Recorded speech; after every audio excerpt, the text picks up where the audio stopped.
राधे राधे भक्तजनों, आइए जानते हैं मकर संक्रांति का त्योहार इस बार कब है। मकर संक्रांति का त्योहार इस बार 15 जनवरी को मनाया जा रहा है। इस दिन जप तप दान करने का विशेष महत्व है। इस दिन किए गया दान का दोगुना फल मिलता है। ज्योतिषी शास्त्र के अनुसार मकर संक्रांति के दिन सूर्य शनि देव के घर आते हैं। इस दिन सूर्य शनि की राशि मकर में प्रवेश करेंगे। आपको बता दे कि पहले शनि देव की राशि कुंभ थी, लेकिन जब सूर्य देव शनि देव से प्रसन्न हुए तो उन्होंने उन्हें एक और राशि यानी मकर राशि प्रदान कर दी। मकर संक्रांति के दिन सूर्य देव और शनि की कथा पढ़ने से आप शनि दोष से काफ़ी हद तक राहत पा सकते हैं। तो आइए जानते हैं मकर संक्रांति की कथा। पौराणिक कथाओं के अनुसार सूर्य देव और शनि देव में अच्छे संबंध नहीं थे। दरअसल इसका कारण था सूर्य देव का शनि की माता छाया के प्रति उनका व्यवहार। दरअसल शनि देव का रंग काला होने के कारण सूर्य देव ने उन्हें जन्म के दौरान कहा था कि ऐसा पुत्र मेरा नहीं हो सकता। इसके बाद से सूर्य देव ने शनि देव और उनकी माता छाया को अलग कर दिया था। जिस घर में वो रहते थे उसका नाम कुंभ था। सूर्य देव को मिला श्राप। सूर्य देव के ऐसे व्यवहार से क्रोधित होकर छाया ने उन्हें श्राप दे दिया था। माता छाया ने सूर्य देव को कुष्ठ रोग का श्राप दिया था, जिससे क्रोधित होकर सूर्य देव ने छाया और शनि देव का घर जलाकर राख कर दिया था। सूर्य देव के पुत्र यम ने सूर्य देव को उस श्राप से मुक्ति किया था। साथ ही उनके सामने मांग रखी थी कि वो उनकी माता यानी छाया के साथ अपने व्यवहार में बदलाव लाए। इसके बाद सूर्य देव छाया और शनि देव से मिलने के लिए उनके घर पहुँचे थे। जब सूर्य देव वहाँ पहुँचे तो उन्होंने देखा कि वहाँ कुछ भी नहीं था। सब कुछ जल कर बर्बाद हो गया था। इसके बाद शनि देव ने काले तिल से अपने पिता का स्वागत किया था। शनि देव के ऐसे व्यवहार से प्रसन्न होकर सूर्य देव ने उस दिन उन्हें नया घर दिया, जिसका नाम था मकर। इसके बाद से ही शनि देव 2 राशियों कुंभ और मकर के स्वामी हो गया। शनि देव के इस व्यवहार से प्रसन्न होकर सूर्य देव ने उन्हें यह भी कहा कि जब भी वो मकर संक्रांति के मौके पर उनके घर आएंगे तो उनका घर धन धन से भर जाएगा। उनके पास किसी भी वस्तु की कमी नहीं रहेगी। साथ ही यह भी कहा कि इस दिन जो लोग भी मकर संक्रांति के मौके पर मुझे काले तिल अर्पित करेंगे उनके जीवन में सुख समृद्धि आएगी। इसलिए मकर संक्रांति के मौके पर सूर्य देव की पूजा में काले तिल का इस्तेमाल करने से व्याकित के घर में धन धनाय की कोई कमी नहीं रहती है। शनि 17 जनवरी को राशि परिवर्तन करते हुए मकर से कुंभ राशि में प्रवेश करने जा रहे हैं। करीब 30 साल बाद शनि अपनी मूल त्रिकोण राशि कुंभ में प्रवेश करेंगे।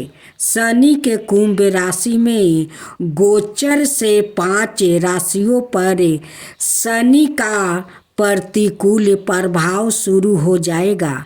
इस गोचर के बाद 3 राशियों की 7.5 और 2 राशियों पर शनि की ढाई लग जाएगी, जबकि मिथुन राशि के लिए शनि नम भाव में होकर ढाई से इन्हें मुक्ति देंगे, लेकिन अभी भी इनका भाग्य भाव को प्रभावित करेंगे।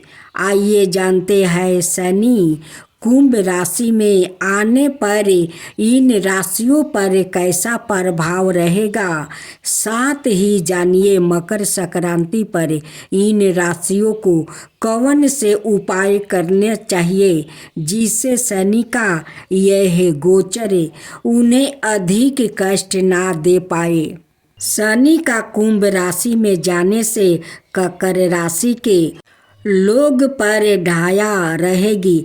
ऐसे में यह समय आपके लिए उत्तम फलदायी नहीं है। शनि के इस गोचर का सबसे ज़्यादा असर आपके स्वास्थ्य पर दिखाई देगा, इसलिए इस दौरान अपने स्वास्थ्य के प्रति लापरवाही करना आपके लिए हानिकारक साबित हो सकता है।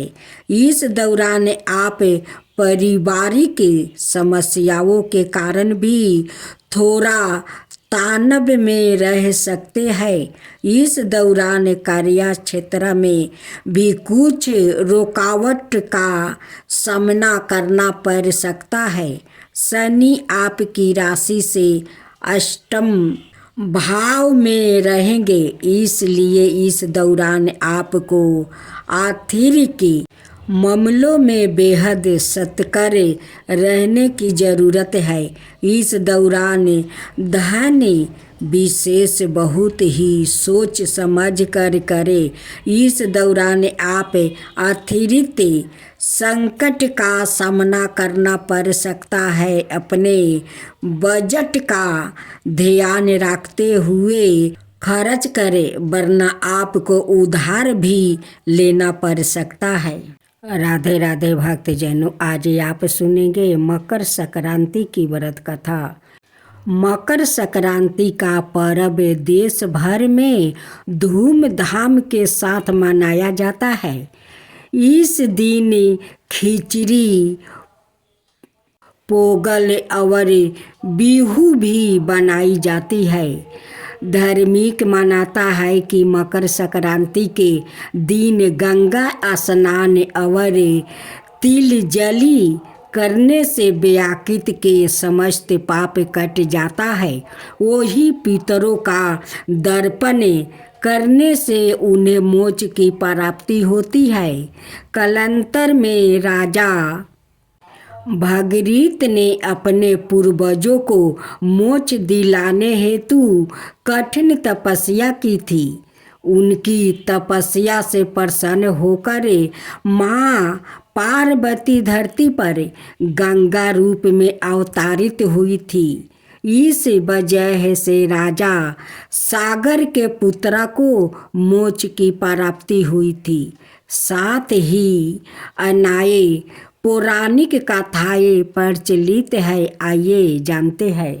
संतान धर्मी के ग्रंथों में निहित है कि वैदिक काल में भगवान श्री हरि का धरती पर अवतार हुआ था। उस समय के कपिल मुनि के रूप में धरती पर अवतरित हुए थे।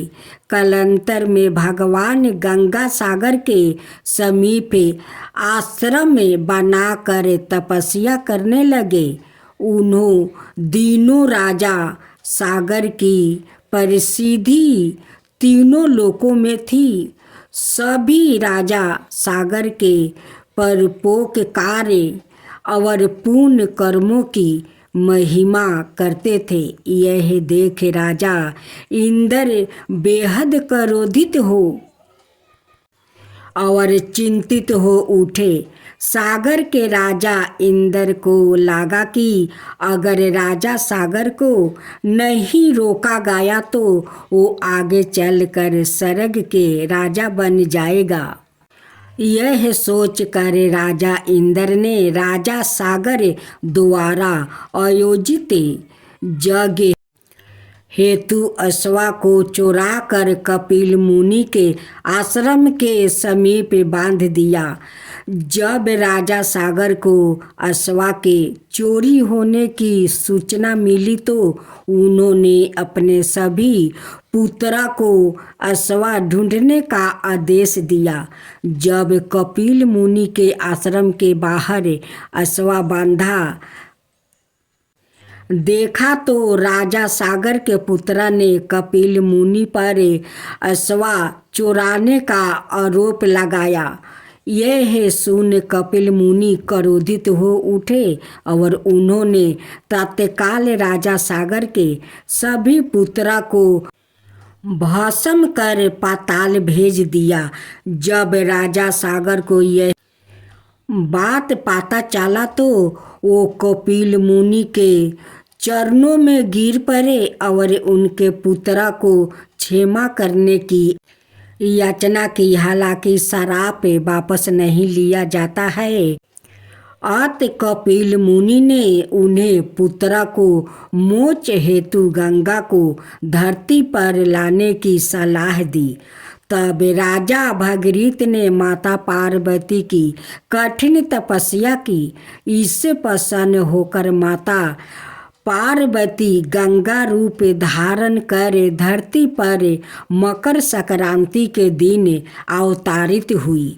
जब राजा सागर के मृत्यु पुत्र को गंगा का स्पर्श हुआ तो उन्हें मोक्ष की प्राप्ति हुई। चिरकाल में मधु और कटभ नाम का दो दैत्य थे जो असुरी परावृत्त के थे। इनके अत्याचार और दुस्साहस से तीनों लोकों में हाहाकार मच गया। इसके बाद भगवान विष्णु जी ने दोनों को वध कर दोनों के धड़ को दो विपरीत देश में फेंक दिया। हालांकि धड़ एकजुट होकर फिर से मधु और कैटभ बन गए और तीनों लोकों में अपना आतंक मचाना शुरू कर दिया। इसके बाद भगवान विष्णु जी ने आदि शक्ति का आह्वान किया और माँ दुर्गा ने दोनों का वध किया। कालांतर में भगवान श्री हरि विष्णु जी ने मधु और कैटभ को पृथ्वी लोक पर लाकर मंदार पर्वत के नीचे उन्हें दबा दिया ताकि वो फिर से उत्पन्न हो सके। तब मधु और कैटभ ने मकर संक्रांति के दिन उनसे दर्शन देने का वरदान मांगा। दानवों के इस वरदान को विष्णु जी ने स्वीकार कर लिया। कालांतर से भगवान नारायण मकर संक्रांति के दिन मंदार पर्वत दानवों को दर्शन देने आते हैं। इसके अलावा सूर्यदेव एक माह के लिए मकर संक्रांति के दिन अपने पुत्र शनिदेव के घर आते हैं। अब आप सुनेंगे धर्मराज जी की परम भक्त पोपाबाई की कथा। एक गांव में एक पोपाबाई रहती थी। जब वो 5 साल की थी तभी से वो नियम से धर्मराज जी की व्रत की कथा सुनती थी और व्रत करती थी। एक दिन उसने अपने भाई और भाभी से कहा कि मैं शादी नहीं करूँगी, अब मैं अपना समय भगवान की पूजा अर्चना में ही बिताना चाहती हूँ। इसलिए मेरी झोपड़ी गांव के बाहर बनवा दो और गांव में सबको कह दो कि वो अपनी गाय और बछड़ों को मेरे यहाँ ही घास भूसा चरने को भेज दो और जिसकी भी इच्छा हो श्रद्धा हो मुझे खाना भेजवा दो। एक दिन नगर का राजा शिकार खेलने जंगल में आया और गांव के बाहर जंगल के पास बनी झोपड़ी देखकर रुक गया। झोपड़ी के पास जाकर उसने आवाज लगाई कि कौन है, लेकिन भीतर से कोई आवाज न आने पर वो लगातार दरवाजा खटखटा रहा था। तब पोपा बाई उठी और कहने लगी कि कौन हो तुम जो बार बार दरवाजा बजा रहे हो, क्यों आवाज लगा रहे हो? राजा ने कहा कि मैं यहाँ का राजा हूँ और तुम्हारे साथ विवाह करना चाहता हूँ। पोपा बाई ने कहा कि जहाँ से आए हो वही चले जाओ, मैं किसी पराये आदमी का मुख नहीं देखती हूँ। राजा ने पोपा बाई की एक नहीं सुनी और उसे जबरदस्ती उठा कर ले गया। तब पोपा बाई ने राजा को श्राप दिया कि तुम्हारा सारा राजपाट नष्ट हो जाएगा। महल में आने पर राजा की रानियों ने सारी बात सुनकर राजा से अनुरोध किया कि पोपा बाई को वही वापस छोड़ आओ। राजा जब पोपा बाई को वापसी झोपड़ी में छोड़ने जाने लगा तो रास्ते में पाप की नदी आई जिसमें राजा डूब गया। कुछ समय बाद पोपा बाई मृत्यु के बाद जमराज जी के यहाँ पहुँची और धर्मराज जी ने उन्हें स्वर्ग का राज दे दिया। एक बार एक सेठ उस सेठानी मृत्युक लोक से स्वर्ग लोक आए तो उसके द्वारे बंद देखकर वहाँ धर्मराज जी से द्वार खोलने का आग्रह करते हैं। धर्मराज जी कहते हैं इस द्वार पर पोपा बाई का राज है। इस पर सेठ सेठानी कहते हैं कि हम पोपा बाई को नहीं जानते हैं। धर्मराज जी उन्हें दोनों की बात सुनकर कहते हैं कि तुम दोनों 7 दिन तक मृत्यु लोक में रहो।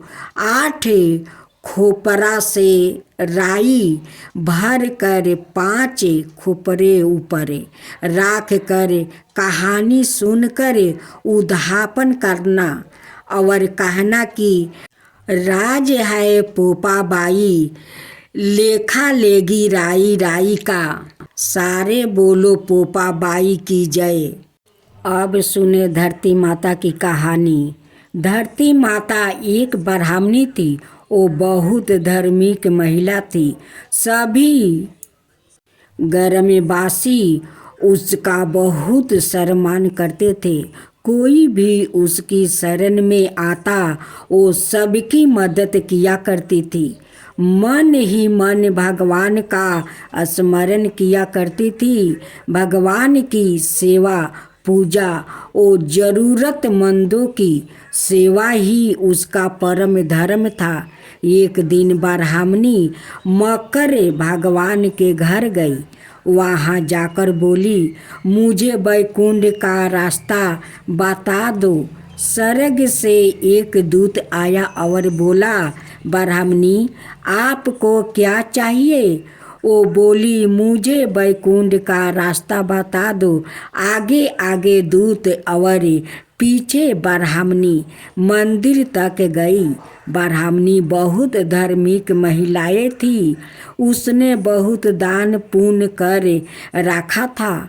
उसे विश्वास था कि उसके लिए वैकुंठ का रास्ता अवश्य खुल जाएगा। ब्राह्मणी ने वहाँ जाकर देखा, वहाँ वहाँ 12 सा मंदिर, सोने का सिंहासन, हीरे मोती से जड़ित छतरी थी।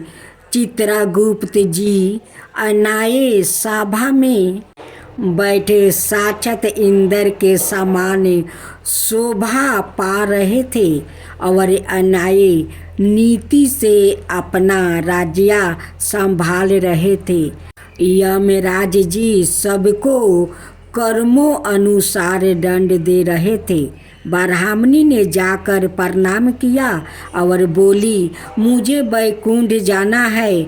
चित्रगुप्त ने लेखा सुनाया और कहा कि ब्राह्मणी, तुमने सब धर्म किया परंतु धरती माता की कहानी नहीं सुनी, इसलिए तुम्हारे सिर पर धरती माता का कर्ज है।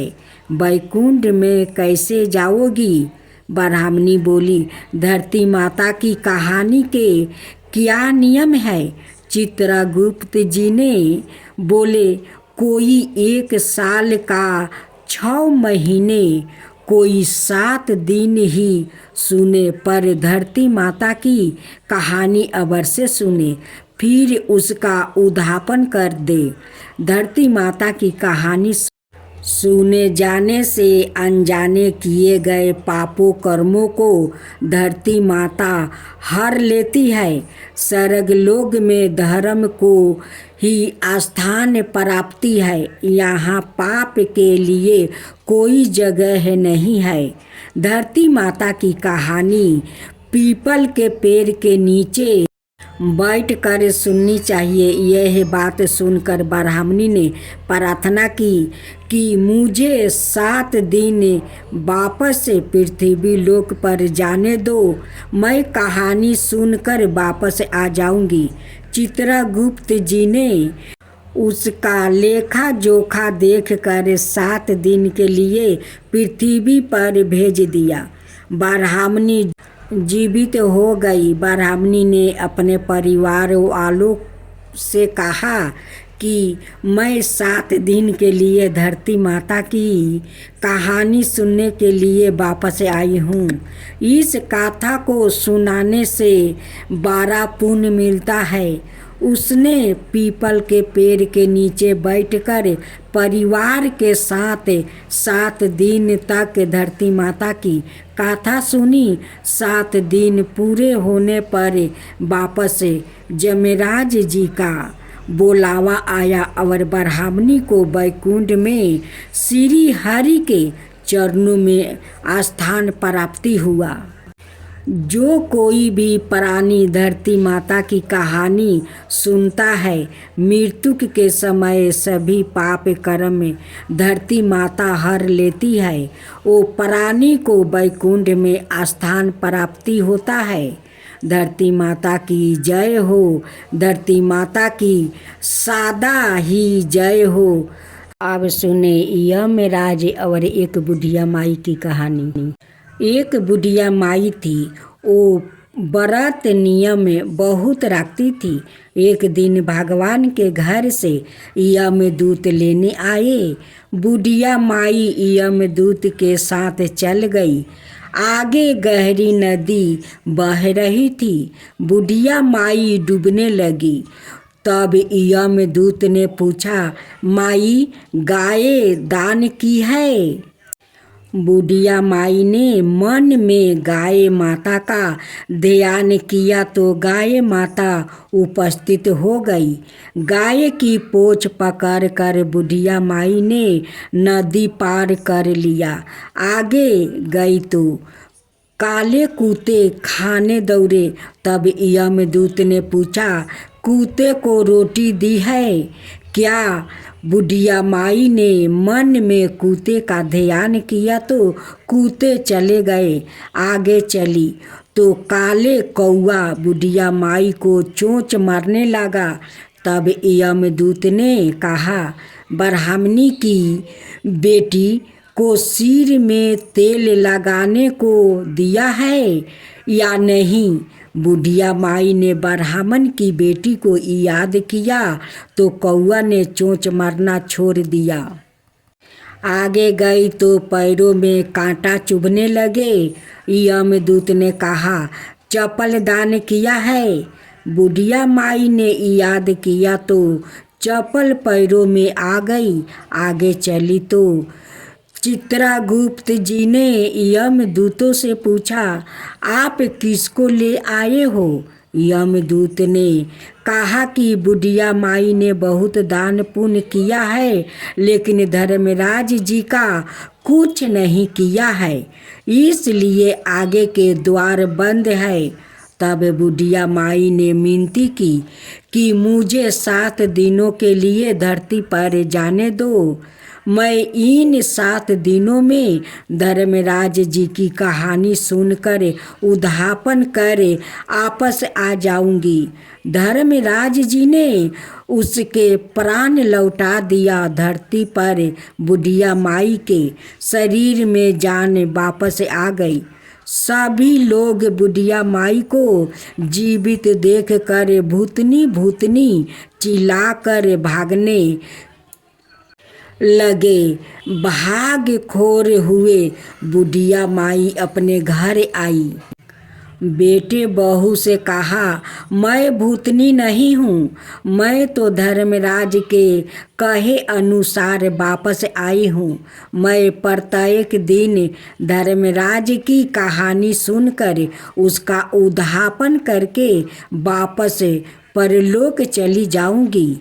यह सुनकर बेटे बहू ने पूजा की सभी सामग्री ला दिया, लेकिन कहानी के समय हुंकार नहीं भरी। तब बुढ़िया माई पड़ोसिन के पास गई, पड़ोसिन से कहानी सुनी और हुंकार भी भरी। बुढ़िया माई ने 7 दिनों के पश्चात उद्यापन कर दान किया। 7वें दिन यमराज जी ने बुढ़िया माई के लिए स्वर्ग से विमान भेजा। विमान देखकर सभी गांव वालों ने स्वर्ग जाने के लिए कहा। तब बुढ़िया माई ने कहा, मेरी कहानी तो केवल पड़ोसिन ने सुनी है। यह सुनकर सभी गांव वालों ने बुढ़िया माई के पाँव पकड़ लिया और धर्मराज की कहानी सुनने को कहा।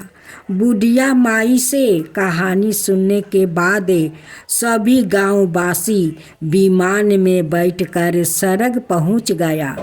सभी गांववासी को देखकर धर्मराज ने कहा, मैंने तो केवल बुढ़िया माई के लिए विमान भेजा था। बुढ़िया माई ने कहा, मेरी कहानी इन सब ने सुनी है, इसलिए मेरा आधा पुण्य उनको दे दो और स्वर्ग में वास भी दे दो। तब धर्मराज जी ने सभी गांववासियों को स्वर्ग में वास दे दिया। सो हे धर्मराज जी, जैसे बुढ़िया माई को स्वर्ग दिया वैसा ही सबको देना। कहानी सुनने वाले को, कहने वाले को, कहते सुनते हुंकार भरने वाले को।